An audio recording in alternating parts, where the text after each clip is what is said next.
అరే జోసెఫ్ నువ్వు నాకు చెప్తావరా హిందూయిజం హిందుత్వ గురించి అది గుద్ద మూసు సో విషయం ఏంటంటే ఒక నాన్ హిందూ ఒక యాంటీ హిందూ మనకు చెప్తాడు హిందుత్వ గురించి హిందూయిజం గురించి రీసెంట్ గా ప్రశ్న మీద ఒక రోస్ట్ వీడియో చేసిన couple of videos back okay దాని మీద ఫుల్ ఆన్ డిమాండ్ అన్న పార్ట్ టూ అని పార్ట్ 2 కాదు రోస్ట్ కాదు బట్ ఈసారి ఎక్స్పోజ్ అనమాట ఓకే వీళ్ళు ఎట్లా స్మూత్ వేలో బ్రెయిన్ వాషింగ్ చేస్తారో దాని గురించి చెప్తా ఈయన రీసెంట్ వీడియోలో ఆర్ఎస్ఎస్ గురించి జర పెద్ద పెద్ద మాటలు మాట్లాడిండు ఏం సంగతి ఏం కథ అని అండ్ హిందూయిజం గురించి మనకు చెప్తారంట వాటి డిఫరెన్స్ ఏదో మనకు చెప్తారంట వీళ్ళు ఈ Joseph uncle anti Hindu mindset పెట్టుకునే అంకుల్ మనకు చెప్తారంట ఈ వీడియో ఎండ్ వరకు చూడు చాలా ఫ్యాక్ట్స్ ఉంటాయి మీకు పనికి వస్తాయి ఫ్యూచర్లో నేను ఎవడన్నా క్వశ్చన్ చేస్తే ఆన్సర్ ఇవ్వడానికి okay let's start the video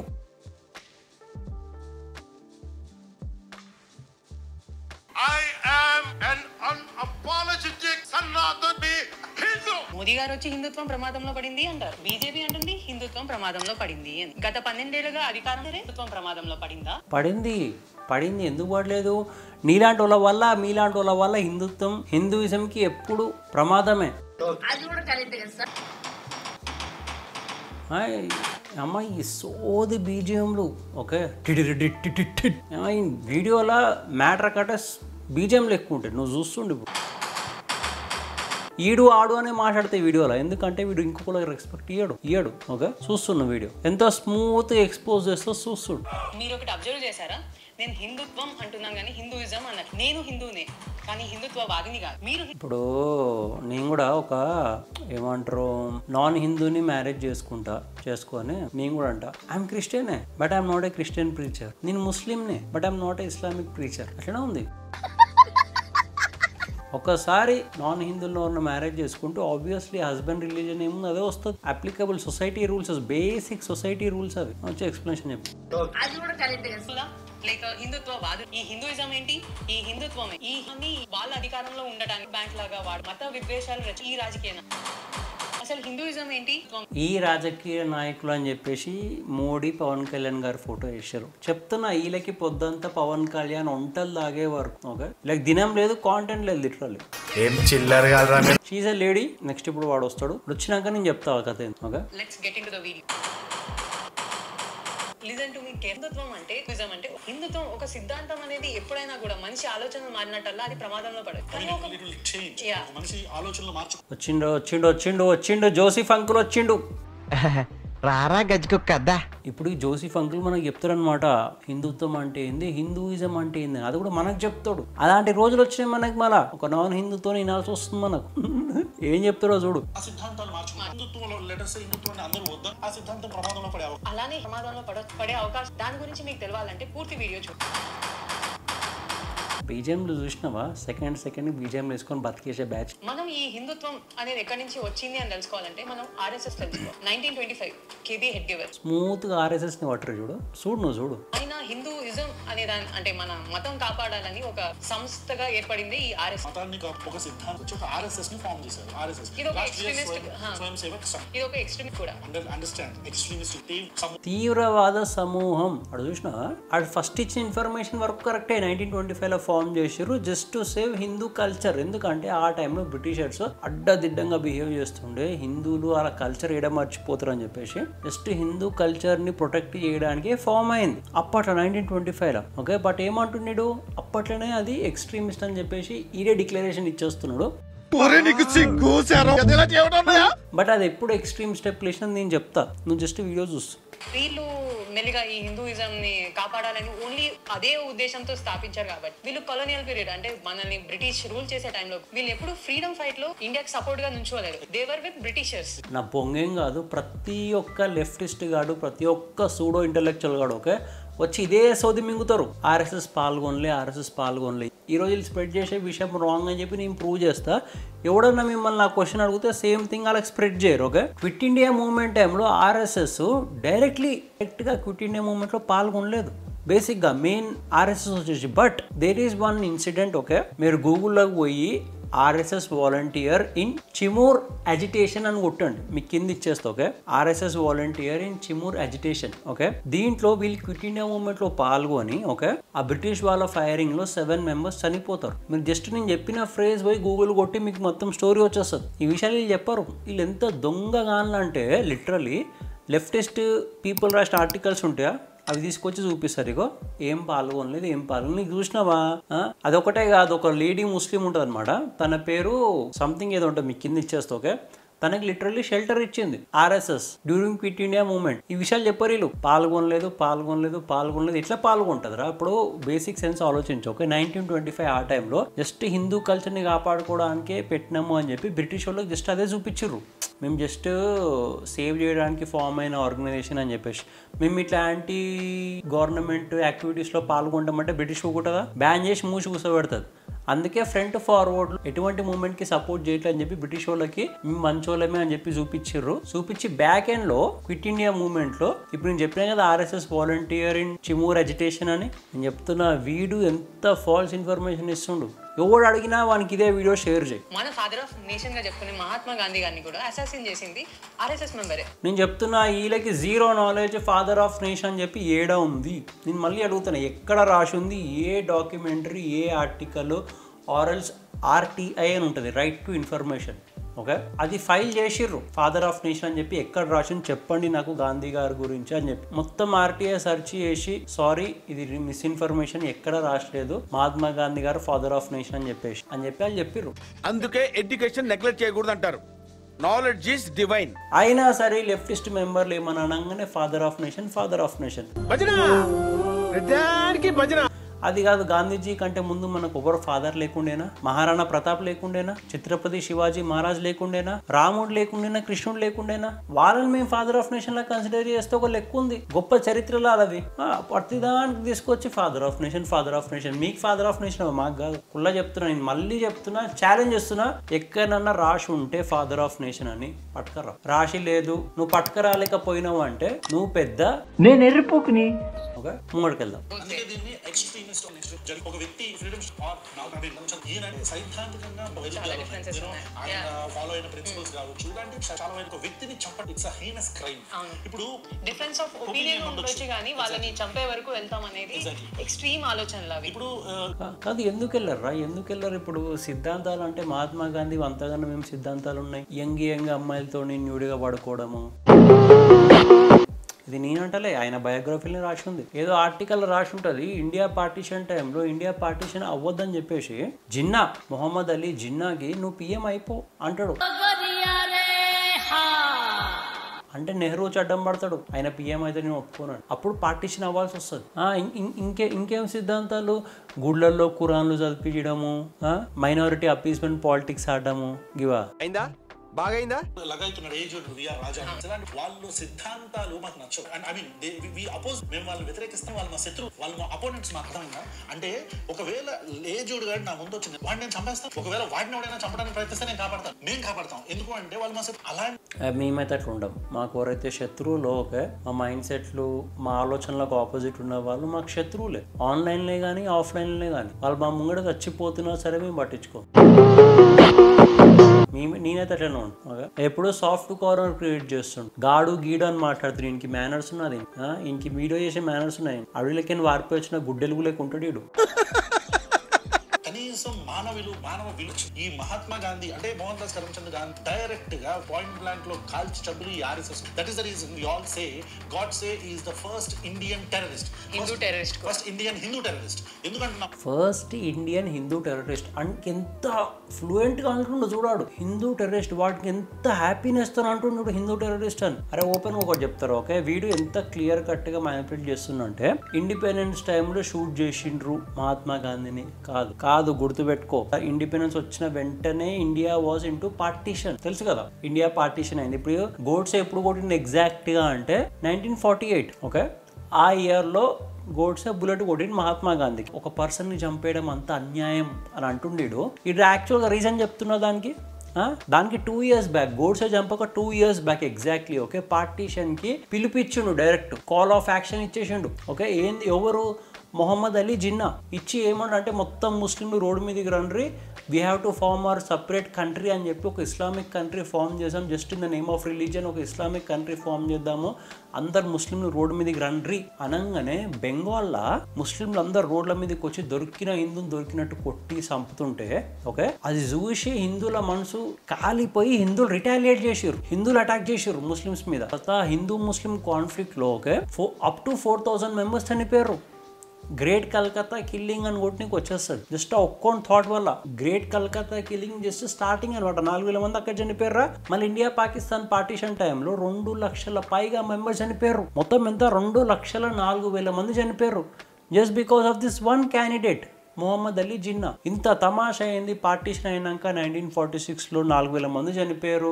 1946 నుంచి 1948 గ్యాప్లో 2 లక్షల పైగా మెంబర్స్ చనిపోయారు పార్టీషన్ కిరికిర్లా. ఎవరికన్నా సరే ఎవరికన్నా ఇక్కడ పుట్టినోనికి కాలదా? ఈ ఒక్క గాంధీజీ వల్ల ఇంత మంది చనిపోయారు, కంట్రీ డివైడ్ అయిపోయింది, లక్షల మంది చనిపోయారు. అయినా సరే మళ్ళీ పాకిస్తాన్కి 55 కోట్లు ఇప్పిస్తాడు. వెళ్ళిపోవాల్సిన పీపుల్ని ఇక్కడనే ఆపిండు మైనారిటీ అప్పిజన్ పాలిటిక్స్ పేరు మీద. 20%ని కాపాడుకోవడానికి 80% పీపుల్ని కుడిపేసిండు. ఎవరికన్నా కాలదా? కాలి గోడ్సే బుల్లెట్ కొట్టిండు. ఈడేం చెప్తాడు, గోడ్సే ఇండిపెండెన్స్ రాగానే బుల్లెట్ కొట్టిండు. కాదు, పార్టీషన్ కిరికిరి అయితే అయిందో 1946 నుంచి 1948 వరకు ఆ కిరికిరిలో ఆ వాయిలెన్స్ చూసి అయినా సరే గాంధీజీ ఒక్కడి వల్ల అందరు హిందువులు దెబ్బతింటారు అనే కోపంతో గోడ్సే బుల్లెట్ కొట్టినాడు. ఇడు మొత్తం స్టోరీ ఎప్పడాడు, మొత్తం స్టోరీ ఎప్పుడు చెప్పాడు. ఈయన అజెండా క్లియర్ కట్ మ్యానిపులేషన్. చూసారా సార్ డబుల్ యాక్షన్? ఈయన మీకు ఓవరాల్ ఎక్స్పోజ్ అర్థమైపోయి ఉండాలి. ఈ నిజంగా అంత సెక్యులర్ పర్సన్ అయితే మొత్తం చెప్పాల్సింది ఈడు స్టోరీ. ఇండిపెండెన్స్ రాగానే గోడ్సే గాంధీకి బుల్లెట్ కొట్టిండు అంటే ఇప్పుడు గోడ్సే బ్రిటిష్ వాళ్ళ కోసం పనిచేస్తుండా? కాదు, గోడ్సే ఎందుకు యాంగర్ ఉండే 1946 నుంచి 1948 వరకు లక్షల మంది చనిపోయారు కమ్యూనల్ వైలెన్స్ మీద just because of Mahatma Gandhi సరిగ్గా మేనేజ్ చేయలేకపోవడం వల్ల. అందుకని కోపం వచ్చి కొట్టిండు. ఇది ఇంకో మాట అన్నాడు, అది ఏమన్నాడు, RSS ఎక్స్ట్రీమిస్ట్ టెర్రరిస్ట్ గ్రూప్ అంట. ఈయనకి ఇప్పుడు ఐసిస్, జమాయతే ఇస్లాం సంథింగ్ ఏదో ఉంటుంది, ఆ గ్రూప్ లో అన్ని NGO లెక్క కనిపిస్తాయేమో మళ్ళీ. ఆ పీపుల్ కి సర్వ్ చేసే NGOలేమో. కేరళకి లేడీస్ని ఎత్తుకపోయారు. కన్వర్షన్ లకు కాదు, లేడీస్ని ఎత్తుకొని పోయారు కేరళకి ఐసిస్ గ్రూప్. వీళ్ళంతా ఎందుకు అక్కడ కూర్చోబెట్టుకుని అవి మేపుతారు, మంచిగా హ్యుమానిటీ చూపించడానికి తీసుకెళ్ళాడు. అట్లా చెప్తున్నాడు. మీ ఊళ్ళో తెలివితేటలు ఇక్కడ వాడకు. ఇంక సిగ్గు శరం ఏం లేదు ఇంకి. ఓపెన్ వచ్చి ఓపెన్ గా వన్ సైడ్ స్టోరీలు చెప్తాడు. సిగ్గు శరం లేని బతుకు. ఏం చేస్తాం, పేటీఎం బతుకులు. వీడియోలు చేయకపోతే పైసలు రావా? మంచి మర్యాద లేని ఎదవల్లారా. ఈ గాంధీ గారు అతన్ని ఫస్ట్ ఇండియన్ హిందూ నేను చెప్తున్నా, ఎవరన్నా సరే హిందూ ఎక్స్ట్రీమిస్ట్ ఉంటే ఇప్పుడు ఇదంతా ఓపెన్ గా అంటుండు హిందూ టెర్రరిస్ట్ అని ఇప్పటికి 3 సార్లు అన్నాడు. చెప్తూనే కొడతారు ఇన్ బయట. ఈ రీజన్స్ కి 3 times RSS ని సస్పెండ్ చేస్తాం జరిగింది, బ్యాన్ చేస్తాం. 1940 అంటే మన ఇండిపెండెన్స్ టైం లో ఒకసారి, గాంధీని చంపి డెమాలిష్ చేసినప్పుడు ఇంకొకసారి, 3 times దీన్ని బ్యాన్ చేస్తాం. ఎంత ఫూలిష్ స్టేట్మెంట్ ఇచ్చింది ఈ పిల్ల అంటే ఇప్పుడు 3 సార్లు బ్యాన్ చేశారు RSS ని. ఎస్, ఎప్పుడు నేను చెప్తా ఓకే, మహాత్మా గాంధీ గారి మీద గోలీ కొట్టినప్పుడు అప్పటికి ఇండిపెండెన్స్ అయిపోయి ఇండియా పార్టీషన్ టైం. అది ఇండిపెండెన్స్ టైం అప్పుడు బ్యాన్ చేయలే, పార్టీషన్ టైం అప్పుడు బ్యాన్ చేసారు. Have some clarity before speaking. Women అని చెప్పి ఏమంటారే నేను ఓకే. సెకండ్ ఎప్పుడు బ్యాన్ చేసిరంటే ఎమర్జెన్సీ టైంలో. ఎమర్జెన్సీ మీకు తెలిసిందే, 1971 ఎమర్జెన్సీ ఏం చిన్న స్టోరీయా? పవర్ ని మిస్యూజ్ చేసి రాజకీయంకి ఎక్కింది. 1977 వరకు మొత్తం బయటపడ్డది. ఆ టైం ఫ్రేమ్ లో బ్యాన్ చేసింది RSS. అండ్ ఇంకోటి రామ్ మందిర్ టైంలో, అవును రామ్ మందిర్ లో బరాబర్ పార్టిసిపేట్ చేసిర్రు, దాంట్లో తప్పే లేదంట. నేను RSSది 400 ఏళ్ళగా ఆపిపెట్టిన రామ్ మందిర్ గురించి ప్రొటెస్ట్ చేస్తే తప్పేమొచ్చింది అలా? అందుకే కాంగ్రెస్ గవర్నమెంట్ ఎప్పుడెప్పుడు రూలింగ్ లో వస్తుందో అప్పుడప్పుడు RSS ని బ్యాన్ చేయాలని ట్రై చేస్తాం ఓకే. ఈరోజు ఇప్పుడు చెప్తుండు RSS ని బ్యాన్ చేసారు 3 సార్లు అని. అది కూడా ఈ పిల్లొచ్చి ఇప్పుడు ఏం చెప్తుంది, ఇండిపెండెన్స్ టైంలో చేసారంట. సెన్స్ అసలు నిజంగా మీ ఇద్దరికి ఎవరు రాసిస్తుండో ఇన్ఫర్మేషన్ ఆర్టికల్ గానీ ఓకే అని చెప్తాను కొట్టరు. సస్పెండ్ చేశారు. ఈ బ్యాన్ చేసింది కూడా ఎవరు తెలుసా? సర్దార్ వల్లభాయ్ పటేల్. స్వతంత్రం వచ్చిన తర్వాత కొన్ని ప్రాంతాల్లో RSS చేసిన అరాచకాలు, RSS లూటీలు చేశారు, దొమ్మిలు చేశారు. నేను చెప్పట్లేదు, చరిత్ర చెప్తుంది. మీకు పేపర్ క్లిప్పింగ్ కూడా వేస్తాను చూడండి. ఇప్పుడు పెట్టిన ఆర్టికల్ లూటింగ్ దోపిడీలు చేశారని చెప్పి ఎక్కడ రాసిన చూపెట్టాం. ఆడ పెట్టిన ఆర్టికల్ గా 7 ఉంది, లూట్ చేసిరు, దోపిడీలు చేసిరు. అరే RSS ఆ పొద్దు నుంచి ఈ పొద్దు వరకు సమాజ్ సేవ అంటే సమాజ్ సేవలోనే ఉంది ప్రజెంట్ గా. చెప్పమా అంటే దీనికి సిగ్గుశరం లేకుండా మాట్లాడతాడు. మీకు పేపర్, సో అందుకని దాన్ని బ్యాన్ చేశారు. తర్వాత ఇండిపెండెన్స్ వచ్చిన తర్వాత వీళ్ళు కొన్ని స్కూల్స్ కాలేజెస్ ఇవన్నీ కానీ అక్కడ కూడా ఏంటంటే మళ్ళీ ఇదే హిందూయిజం లో హిందుత్వాన్ని పుష్ చేస్తాం మొదలు పెట్టారు. లైక్ స్వదేశీ పుష్ అని ఇప్పుడు కొత్తగా ఏదైతే స్టార్ట్ అయింది అలానే ఈ హిందుత్వం అనే పుష్ అనేది స్కూల్ అంటే గ్రాస్ రూట్ లెవెల్ నుంచే ఆ పిల్లల్లో ఇది నాటకం మొదలు పెట్టారు. అంటే they try to imbibe and bulldoze that ideology in kids. అయితే కాదు దాంట్లో తప్పేముంది నేను అడుగుతున్నావు. ఒక ఇప్పుడు పాకిస్తాన్ ఫామ్ అయిపోయింది. పాకిస్తాన్ లో స్కూళ్ళల్లో పోర్లకి ఇస్లామిక్ ప్రీచింగ్ ఉండదా? అడుగుతున్నా, ఇస్లామిక్ ప్రీచింగ్ ఉండదా? అది పాకిస్తాన్, ఇది హిందుస్థాన్. హిందుస్థాన్ లో పోర్లకి మన హిస్టరీ గురించి చెప్తే తప్పేముంది? రామాయణం అయినా మహాభారత్ అయినా, అరే 10 లక్షల పైగా టెంపుల్స్ ఉన్న దేశం ఇది. ఒక్కొక్క టెంపుల్ అలా రిలీజన్ కంటే ఓల్డెస్ట్. మన దాని గురించి మనం లెసన్లు చెప్పుకోవడంలో తప్పేముంది? పోనీ రామాయణం జస్ట్ ఇండియా ఒకటే ఫాలో అవుతుందా? కాదు. రామాయణం నుంచి సౌత్ ఆఫ్రికా, వియత్నాం, కంబోడియా ఈ దేశాలన్నీ ఇన్స్పైర్ అవుతాయి రామాయణం నుంచి, మహాభారత్ నుండి, భగవద్గీత నుండి. అలా మంచిగా ఉన్నాయి కదా. ఏమన్నా ఉన్నదా ఇట్లా దొరికిలోనం కొట్టి చంపు, మన రిలీజన్ కాకపోతే నరకేసేయి, ఇట్లేం లేవు కదా. హ్యుమానిటీ నేచర్ గురించి చెప్తారు, దాంట్లో తప్పేముంది ప్రీచింగ్ ఇస్తే? ఇంక బడే ఉద్దగాలుతుంది దీనికి. ఇక్కడ నేను ఇప్పుడు ఆర్ఎస్ఎస్ వాళ్ళు స్కూల్స్ ఎస్టాబ్లిష్ చేసి ఆర్ఎస్ఎస్ వాళ్ళు స్కూల్స్ లో హిందుత్వ దాన్ని మనం ఎలా వ్యతిరేకిస్తామో, క్రిస్టియన్ మిషనరీస్ స్కూల్స్ పెట్టి క్రిస్టియన్ మిషనరీస్ లో కూడా స్కూల్స్ లో వాళ్ళ బైబుల్ ని టీచ్ చేయటము, జీసస్ క్రైస్ట్ దేవుడిగా అభివర్ణించటము, ఇవి కూడా కరెక్ట్ కాదు. ఎందుకంటే చెప్పు రాదురా మళ్ళా. నువ్వైతే పిచ్చలు జోక్తావో నువ్వెవరు అయితే ఓకే. ఆయన రూలింగ్ ఉన్నప్పుడు చర్చిలు ఎందుకు లేచినాయి సడన్ గా అని అడుగు. ఓకే, డిక్షనరీలో గాడ్ అంటే మీనింగ్ చేంజ్ చేశారు కదా. చేంజ్ చేసి Jesus is the only God అని చెప్పి రాశారు కదా ఆయన వంచిన పుస్తకాలల్లో. చిన్న పోర్లకి పోయి ఎవడైతే నీకు మంత్లీ పేమెంట్లు వేస్తాడో పోయి వాడికి చెప్పు. ఎడ్యుకేషనల్ ఇన్స్టిట్యూషన్ మనం చదివించడానికి పంపిస్తాం. ఏం చదువు? శాస్త్రం చదవమని. ఏ శాస్త్రం? మ్యాథ్స్ చదువు, సైన్స్ చదవమని, విజ్ఞాన శాస్త్రం చదువు, సోషల్ ఇవి చదవమని.